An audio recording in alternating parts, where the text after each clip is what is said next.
오늘 이 영상을 클릭하셨다면 지금 마음 한켠이 조금 무거우실 겁니다. 딱히 큰 사건이 있었던 것도 아닌데 아침에 눈을 뜨면 이유 없이 가슴이 답답하고 하루를 보내도 뭔가 계속 쫓기는 느낌이 사라지지 않는 분들. 밤이 되면 오히려 더 또렷해지는 걱정들 때문에 잠을 이루지 못하는 분들. 주변 사람들 눈에는 멀쩡해 보이는데 정작 본인은 언제부터인가 불안이 공기처럼 삶에 스며들었다는 걸 느끼고 계신 분들. 오늘 이 영상은 바로 그런 분들을 위해 준비했습니다. 불안은 나약한 사람에게만 찾아오는 것이 아닙니다. 오히려 열심히 살아온 사람, 책임감이 강한 사람, 주변을 잘 챙겨온 사람일수록 이 감정에 더 깊이 잠식되는 경우가 많습니다. 그리고 안타깝게도 대부분은 이것이 단순히 성격의 문제이거나 의지의 부족 때문이라고 자신을 탓합니다. 하지만 오늘 제가 드리고 싶은 이야기는 다릅니다. 불안은 당신의 잘못이 아닙니다. 그것은 삶의 균형이 흔들렸을 때 마음이 보내는 가장 솔직한 신호입니다. 끝까지 함께 해주시면 그 신호가 정확히 무엇을 말하고 있는지, 그리고 어떻게 다시 중심을 잡을 수 있는지 함께 이야기 나눠보겠습니다. 우리 삶에는 5가지 핵심 에너지가 있습니다. 자유, 즐거움, 성과, 안정, 그리고 사랑입니다. 이 5가지는 각각 독립적이면서도 서로 긴밀하게 영향을 주고받으며 삶의 균형을 만들어냅니다. 마치 5개의 살이 고르게 맞물려야 부드럽게 구르는 수레바퀴처럼 어느 하나가 심각하게 약해지면 나머지 전체가 삐걱거리기 시작합니다. 이 중에서 안정의 에너지는 조금 특별한 위치에 있습니다. 집을 지을 때 기초공사가 무너지면 그 위에 세운 모든 것이 흔들리듯 삶에서 안정의 에너지가 약해지면 자유도, 즐거움도, 성과도, 심지어 사랑까지도 온전히 꽃피우기 어려워집니다. 안정의 에너지는 겨울처럼 내면으로 응축하고 에너지를 비축하는 수렴의 성격을 지니고 있습니다. 가족과의 따뜻한 연결, 쉬고 충전할 수 있는 나만의 안식처, 몸과 마음의 건강, 그리고 불확실한 미래에 대한 차분한 대비. 이것들이 안정의 에너지가 담고 있는 핵심 내용입니다. 그런데 이 안정이 무너지면 다른 에너지들 사이에서도 연쇄적인 긴장이 발생합니다. 내 삶이 흔들린다는 느낌이 들수록 뭔가를 이뤄야만 안심이 된다는 강박이 작동합니다. 성과의 에너지가 과도하게 팽창하고 그 압박이 창의적 자유와 순수한 즐거움의 에너지를 억눌러 버립니다. 한 가치가 지나치게 커지면서 다른 가치를 짓누르는 이 불균형의 연쇄, 그것이 바로 아무리 열심히 해도 채워지지 않는 공허함, 쉬어도 쉰 것 같지 않은 피로감의 구조적 원인입니다. 심리학에서도 이 구조를 뒷받침하는 근거가 있습니다. 심리학자 에이브러햄 매슬로는 안전과 안정의 욕구가 충족되지 않으면 그보다 상위에 있는 소속감, 자아존중감, 자기실현의 욕구는 제대로 작동하지 않는다고 이야기했습니다. 즉, 안정은 나머지 모든 삶의 가치들이 뿌리내릴 수 있는 토양이라는 것입니다. 토양이 메말라 있으면 아무리 좋은 씨앗을 뿌려도 싹을 틔우기 어렵습니다. 그렇다면 안정의 에너지가 흔들리기 시작할 때 우리 몸과 마음은 어떤 신호를 보낼까요? 오늘은 그 신호들을 9가지로 나누어 이야기해 드리겠습니다. 이 중 3가지 이상이 지금 자신과 겹친다면 안정의 에너지를 다시 채워야 할 때가 왔다는 뜻으로 받아들여 주시기 바랍니다. 첫 번째 신호는 이유를 알 수 없는 만성 피로입니다. 충분히 잔 것 같은데 아침에 일어나도 개운하지 않고 하루를 시작하기도 전에 이미 지쳐있는 느낌이 드는 상태입니다. 이것은 단순한 수면 부족이 아닐 수 있습니다. 안정의 에너지는 외부로 발산하는 것이 아니라 내면으로 응축하고 비축하는 성격을 지닙니다. 이 에너지가 고갈되면 몸은 잠을 자도 심리적 회복이 이루어지지 않는 깊이 없는 휴식의 악순환에 빠집니다. 심리학적으로는 자율신경계의 과각성 상태와 연결됩니다. 불안이 장기화될수록 우리 몸은 위협에 대응하기 위해 늘 긴장 상태를 유지하려 하고 그 결과 신체는 쉬어도 마음은 쉬지 못하는 분리된 상태가 지속됩니다. 두 번째 신호는 작은 일에도 과도하게 예민해지는 것입니다. 평소라면 가볍게 넘길 수 있었던 말, 한마디에 마음이 크게 흔들리거나 사소한 실수에 스스로를 지나치게 자책하게 됩니다. 이것은 성격이 나빠진 것이 아닙니다. 내면의 회복 자원, 심리학에서 말하는 감정 조절의 저수지가 바닥을 드러내기 시작한 것입니다. 인간의 전두엽은 감정을 조절하는 역할을 담당하는데 만성적 스트레스 상태에서는 이 기능이 현저히 저하된다는 사실이 신경과학 연구를 통해 거듭 확인되었습니다. 예민함은 의지의 실패가 아니라 뇌가 한계에 도달했다는 생물학적 신호입니다. 세 번째 신호는 미래에 대한 막연한 공포입니다.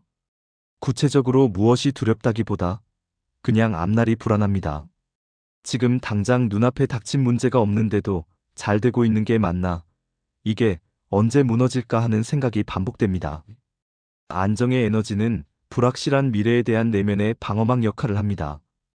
이 에너지가 약해지면 외부 세계가 아무리 안전해도 내면에서는 끊임없이 위협을 감지하게 됩니다. 이것을 심리학에서는 내적 안정감의 부재라고 부릅니다.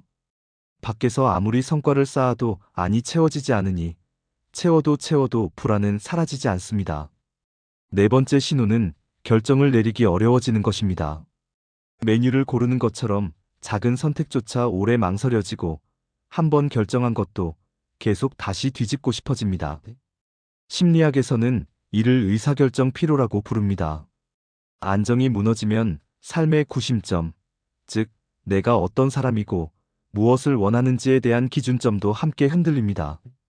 에너지가 고갈된 뇌는 판단과 선택에 필요한 인지자원이 줄어들어 가장 기본적인 선택조차 버겁게 느껴집니다. 기준이 흔들리니 선택도 흔들릴 수밖에 없습니다. 다섯 번째 신호는 몸으로 나타나는 이상 징후들입니다. 특별한 이유 없이 반복되는 두통, 어깨와 목의 만성적인 결림, 소화장애, 잦은 두근거림. 이런 증상들이 검사를 해도 별 이상이 없다고 나올 때 많은 분들이 당혹감을 느낍니다. 하지만 이것은 마음의 불안이 몸의 언어로 번역된 것입니다. 정신신체의학 연구들은 만성적인 심리적 긴장이 면역계, 소화계, 심혈관계에 광범위한 영향을 미친다는 사실을 일관되게 보고합니다. 마음이 보내는 신호를 오래 무시했을 때 몸이 마지막으로 보내는 SOS라고 이해하시면 됩니다. 여섯 번째 신호는 좋아하던 것들에 흥미를 잃는 것입니다. 예전에는 주말마다 즐겁게 하던 취미 활동이 이제는 귀찮게 느껴지고 설레던 계획들도 이제는 그냥 무감각합니다. 안정이 흔들리고 성과의 압박이 과도하게 커지면 그 팽창한 힘이 즐거움과 자유의 에너지를 억눌러 버립니다. 삶이 흑백으로 보이기 시작했다면 그것은 내면의 충전이 오랫동안 이루어지지 않았다는 신호입니다. 일곱 번째 신호는 관계에서 점점 멀어지고 싶어지는 것입니다. 사람을 만나는 것이 전보다 훨씬 에너지가 소모되고 약속을 잡아두고도 직전에 취소하고 싶은 충동이 자주 생깁니다. 혼자 있어야 편하다고 느끼지만 막상 혼자 있으면 더 공허하고 외로운 역설적인 상태. 여기서 한 가지 중요한 사실이 있습니다.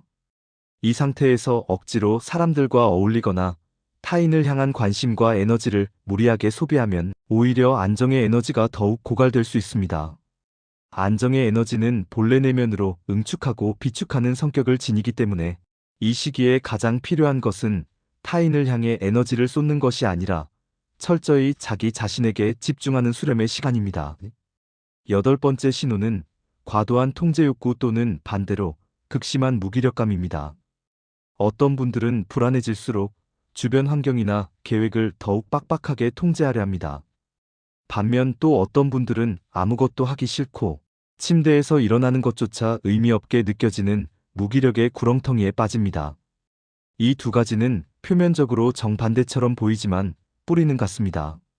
심리학자 마틴 셀리그만은 이 무기력 상태를 학습된 무기력이라고 설명합니다. 반복적으로 내 노력이 결과로 이어지지 않는다는 경험이 쌓이면 뇌는 시도 자체를 포기하는 방향으로 학습합니다. 안정감을 잃었을 때 나타나는 이 두 가지 반응은 서로 다른 방식으로 표현된 같은 아픔입니다. 아홉 번째 신호는 이렇게 살아도 되는 건가 하는 질문이 자주 찾아오는 것입니다. 열심히 달려왔는데 어느 지점에서 멈춰서 보니 내가 왜 이 길을 달리고 있는지, 이 끝에 무엇이 있는지 알 수 없게 된 상태입니다. 삶의 구심점, 즉 돌아갈 수 있는 중심이 흔들릴 때 이런 실존적 질문이 반복적으로 찾아옵니다. 그리고 이것을 그냥 방치하면 불안은 단순한 감정이 아니라 삶의 방식 자체로 굳어지게 됩니다. 이 9가지 신호 중 몇 가지가 지금의 자신과 겹치셨나요? 3가지 이상이 해당된다면 이것은 의지의 문제도 체력의 문제도 아닙니다. 안정의 에너지를 다시 채워야 할 시간이 왔다는 뜻입니다. 그렇다면 어떻게 회복할 수 있을까요? 여기서 한 가지 중요한 원칙을 먼저 말씀드리고 싶습니다. 안정의 에너지가 흔들릴 때 많은 분들이 본능적으로 시도하는 것이 있습니다. 친구에게 연락해서 마음을 털어놓거나 사람들과 어울리며 외로움을 달래려 하는 것입니다. 물론 관계와 소통은 삶에서 매우 중요한 에너지입니다. 그러나 안정이 무너진 상태에서 타인을 향해 에너지를 쏟는 것은 오히려 자신의 안정을 더욱 고갈시키는 방향으로 작용할 수 있습니다. 심신이 지쳐 휴식이 절실한 상태에서 감정적 소통에 에너지를 소비하면 내면의 저수지는 더 빠르게 바닥을 드러냅니다. 이 시기에 가장 필요한 것은 타인을 향해 에너지를 쏟는 것이 아니라 철저히 자기 자신에게 집중하는 수렴의 시간입니다. 그렇다면 어떤 방식으로 안정의 에너지를 회복할 수 있을까요? 가장 효과적인 접근은 성과의 에너지를 징검다리로 삼는 것입니다. 이것이 처음에는 조금 의아하게 들릴 수 있습니다. 지쳐 있는데 무언가를 이루라는 말인가 하고 느끼실 수도 있으니까요. 하지만 여기서 말하는 성과는 거창한 목표 달성이 아닙니다. 꼼꼼함, 절제, 그리고 작은 결실을 맺는 행위. 이것들이 안정을 자연스럽게 끌어올리는 징검다리가 됩니다. 성과의 에너지가 안정의 에너지를 낳는 이 흐름은 에너지들 사이의 상생관계 중 하나입니다. 그 구체적인 첫 번째 실천은 하루를 마무리하며 오늘의 지출 내역이나 할 일 목록을 차분히 정리하는 것입니다. 단 5분이면 됩니다. 흩어진 재정이나 자원을 점검하고 통제하느니 작은 행위는 막연하게 떠도는 미래의 불안을 구체적이고 관리 가능한 것으로 바꿔줍니다. 불안은 형태가 없을 때 가장 크게 느껴집니다. 그것을 숫자와 목록으로 눈앞에 꺼내놓는 순간 모호했던 두려움은 다룰 수 있는 현실이 됩니다. 두 번째 실천은 책상이나 주변 공간을 깨끗하게 정리하는 것입니다. 이것이 단순한 청소처럼 보일 수 있지만 주변 환경이 통제되고 정돈되었다는 감각은 내면에 예상보다 훨씬 강한 안도감을 줍니다. 심리학에서도 통제감의 회복이 불안 감소에 핵심적인 역할을 한다는 연구가 있습니다. 내가 내 공간 하나를 다스릴 수 있다는 경험이 흔들리던 안정의 감각을 발밑에서부터 다시 세워줍니다. 세 번째 실천은 작지만 확실하게 완수할 수 있는 단기 목표 하나를 정하고 해내는 것입니다. 오늘 남은 매일 3통 정리하기, 30분 걷기, 미뤄두었던 약 챙겨 먹기. 거창하지 않아도 됩니다. 중요한 것은 내가 정한 것을 내가 해냈다는 경험입니다. 이 작은 성취가 내 삶을 스스로 통제하고 있다는 자부심을 만들어내고 그 자부심이 흔들리던 마음의 단단한 기반이 되어줍니다. 심리학자 엘버트 반두라가 말한 자기 효능감, 즉 내가 할 수 있다는 감각이 회복될 때 불안은 조금씩 자리를 잃기 시작합니다. 그리고 이 모든 실천의 바탕이 되는 것은 하루의 끝에 단 10분, 오롯이 혼자 있는 고요한 시간입니다.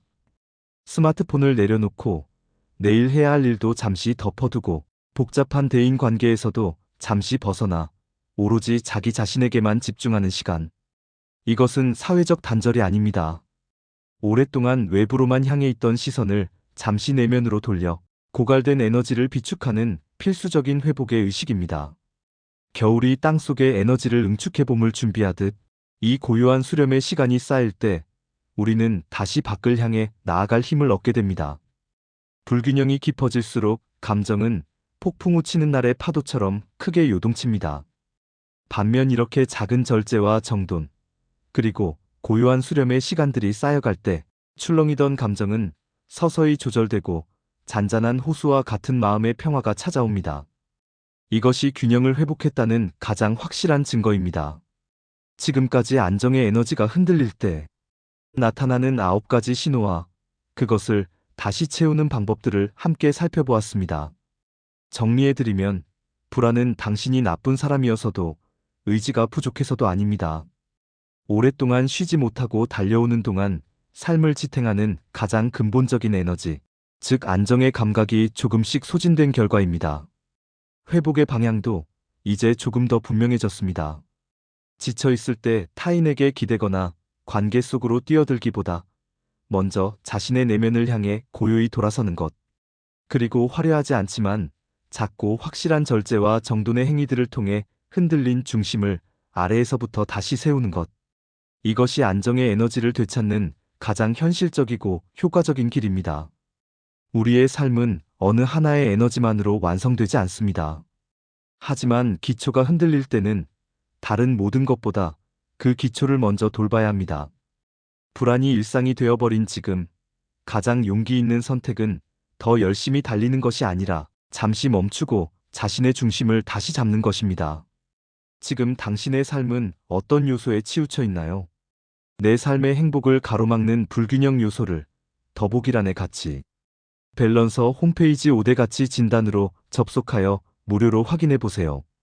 숫자와 항목으로 내 삶의 에너지 상태를 객관적으로 들여다보는 그 작은 시도가 불안의 파도 속에서 다시 중심을 찾아가는 첫 번째 발걸음이 될 것입니다.